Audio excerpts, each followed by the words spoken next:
And welcome back to Endzone Focus. Our guest on the programme today, I'm Burton, the principal of Elim Christian College, and also Steve Thomas from the Maxim Institute. Gentlemen, we were talking just before the break about testing and exams and teachers being in this sort of box-ticking position.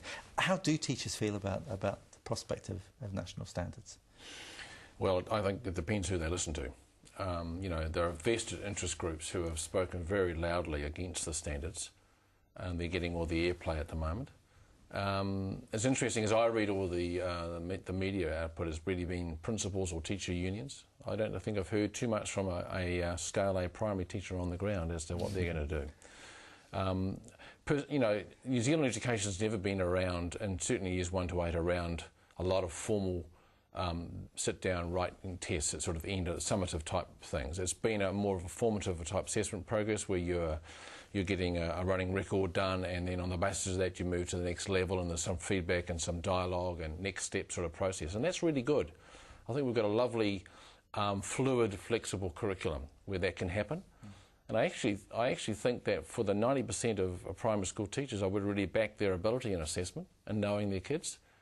I often reflect, Alan, we have a system that's still quite archaic in terms of one teacher, 30 kids. How much time does each kid get with that teacher, or each student, should I say? I think there's some issues there in terms of how we then say we want to up the quality of what's coming out, or we want to be able to have good data and feedback. How do we actually do that without becoming just ticking the boxes? We've often asked ERO, what credence do you give to the professional judgment of a teacher? That they just intuitively know where this child's at, and they're monitoring and pushing them along. It's very interesting. The more you delve into the whole learning and teaching process, it's not that simple. Yeah, I think this issue about essentially what you're saying, Murray, is how do we set the standard? And this is where I think there are perhaps some dangers in how this policy is actually framed, because while the strength is that it is based on the New Zealand curriculum, weakness is that they're still statements in relation to the curriculum.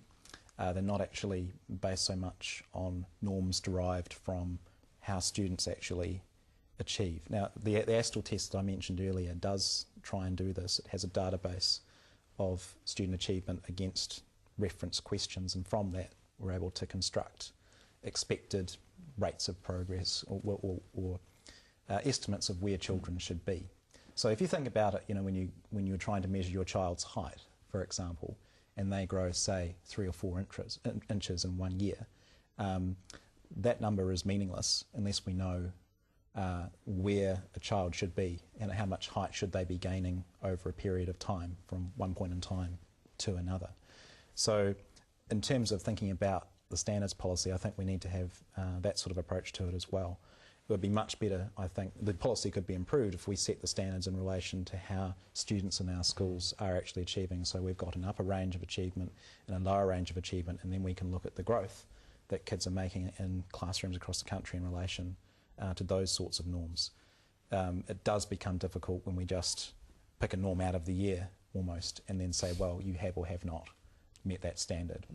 So I think that's one area where we could really improve the policy, and there are places overseas that are trying to integrate this more holistic understanding of growth into how they measure student progress, and then out of that you've got a better indicator, a better way of actually looking at how the difference that schools are making to student learning, which is the other criticism of this policy. Yeah, it's the outworking of the policy, isn't it? Yeah. Really is the key. Yeah. Because I know that there are some aspects of the sector who are really worried that they can prove progress from here to here on a continuum, but the students still might be below the standard. And they're saying, gee, are we going to be held accountable on that, therefore our perception of our school is not so good?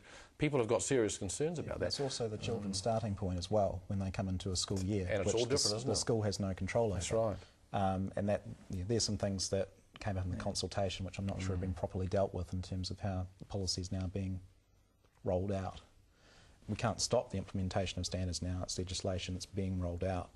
But in terms of parents wanting to get the best information out of these reports, they're things that must be put in front of principals and school boards so that we can actually There's a lot of work to do as well. The way it feels a bit though is a little like there's a poor old teacher with 30 kids and has to report back to umpteen people about how it's going, and it feels like the teacher is just having to justify what they're doing all the time. I mean, it's not just the parents surely need to be involved as well. Yeah. Look, I don't think probably many teachers would see that things are going to change dramatically in terms of the fact that they know they must teach and then get some feedback on their teaching through assessment, and that, yes, the parent is a vital part of the partnership. We can't emphasise that enough. You know, for a school to ignore the wishes of the parent is to say, well, we know your child better than you do. Well, that's rubbish. You know, we've got to have a link with the parents, and we've actually got to take time to sit down and explain to them what's going on. And also to draw in those who don't perhaps value the learning and the education as much as we do. And I think that's where I come back. We should not be insular. We need to be as transparent as possible. And so I think that we need to, if anything, we need to become better at this whole learning and teaching process. And it's a continual learning curve. I mean, we could raise here, are we getting the teachers coming out of the training institutions that can do this?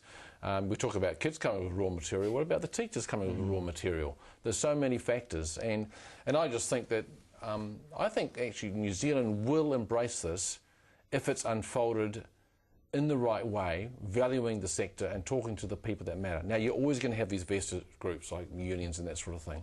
But let's start talking learning and teaching. At least, to me, the unions are talking learning and teaching. They're not talking just industrial employment matters. And this is what it's all about. And I think that, of course, we're into this political 3-year thing, aren't we? Yes. You know, National's got a time frame, and it's tight, and they're determined, and they have the mandate to do it. But I think that they need the academics, they need the seasoned debate from groups like Maxim and so on. They need actually that to unfold this properly. And we've all read the dangers of it overseas, how it's been not done properly. And you know, to a certain extent, my secondary teachers are still getting over the fact that the NCA was like rushed in.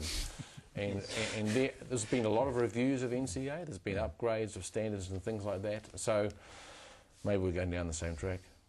Our time's nearly at an end. Just briefly, good or bad? On the whole, good. We need standards. We need something like this because we need a tool which allows us to track the progress of every child in the school system in New Zealand. We haven't had this up until now. And with that data, I think we can provide much better information to parents so they know how their kids are doing, so that they can, in the end, have a better choice of school, be able to be involved in their children's education more. And also there are other advantages which is shown by overseas research that we can actually improve the educational quality of the whole school system. So, yeah, we need this policy. Murray, good or bad? If the aim is to improve student achievement, then it's a good deal for kids and parents and a good deal for society. If it's another layer of bureaucracy, then we're in trouble.